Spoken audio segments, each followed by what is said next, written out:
Let's talk about something that Democrats will also find very interesting and fun, I'm sure, is this New York Times report that the FBI opened an investigation into our president because they thought he was either knowingly or potentially unwittingly being a tool for the Russians. It says in the days after President Trump fired James B. Comey as FBI director, law enforcement officials became so concerned by the president's behavior that they began investigating whether he had been working on behalf of Russia against American interests. Marc?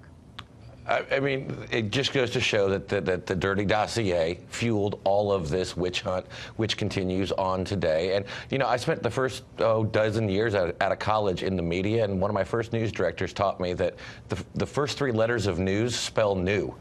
There's nothing new here. We've known the FBI has been out, at least some of the top levels of the FBI were out to get the president. They disagreed with the outcome of the election, and they were going to use the power of their investigation powers to go get them. And it's very simple. It's still it's the investigation of a man in search of a crime.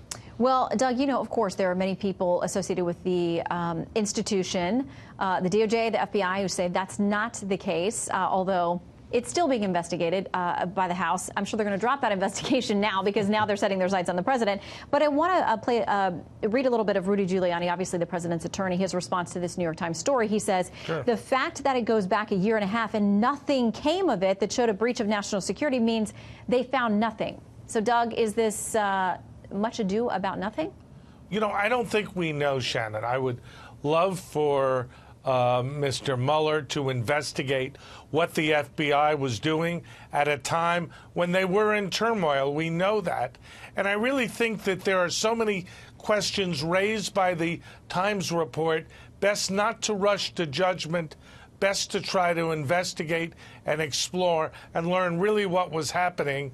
It's hard to believe that the President of the United States, duly elected, was an agent of Russia or under their influence. But let's see why the FBI did what they did at a time when we all know they were in chaos. Vince, final word to you. That now is the time for the Attorney General of the United States to make sure that there is an investigation that's done into this.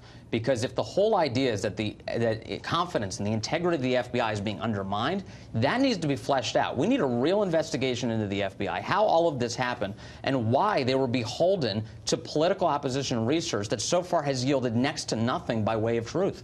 This is unacceptable. And if you want to restore confidence in the FBI, investigate it, make the results public, and reveal to the American public that you either fixed the sin or there was nothing wrong in the first place. Well, the AG is the nominee is going to be, you know, his hearing on the Hill this week will be public, and we'll see if they get into that as part of the questioning power panel. Thank you all here and abroad. Doug, good to have you with us. Thank you.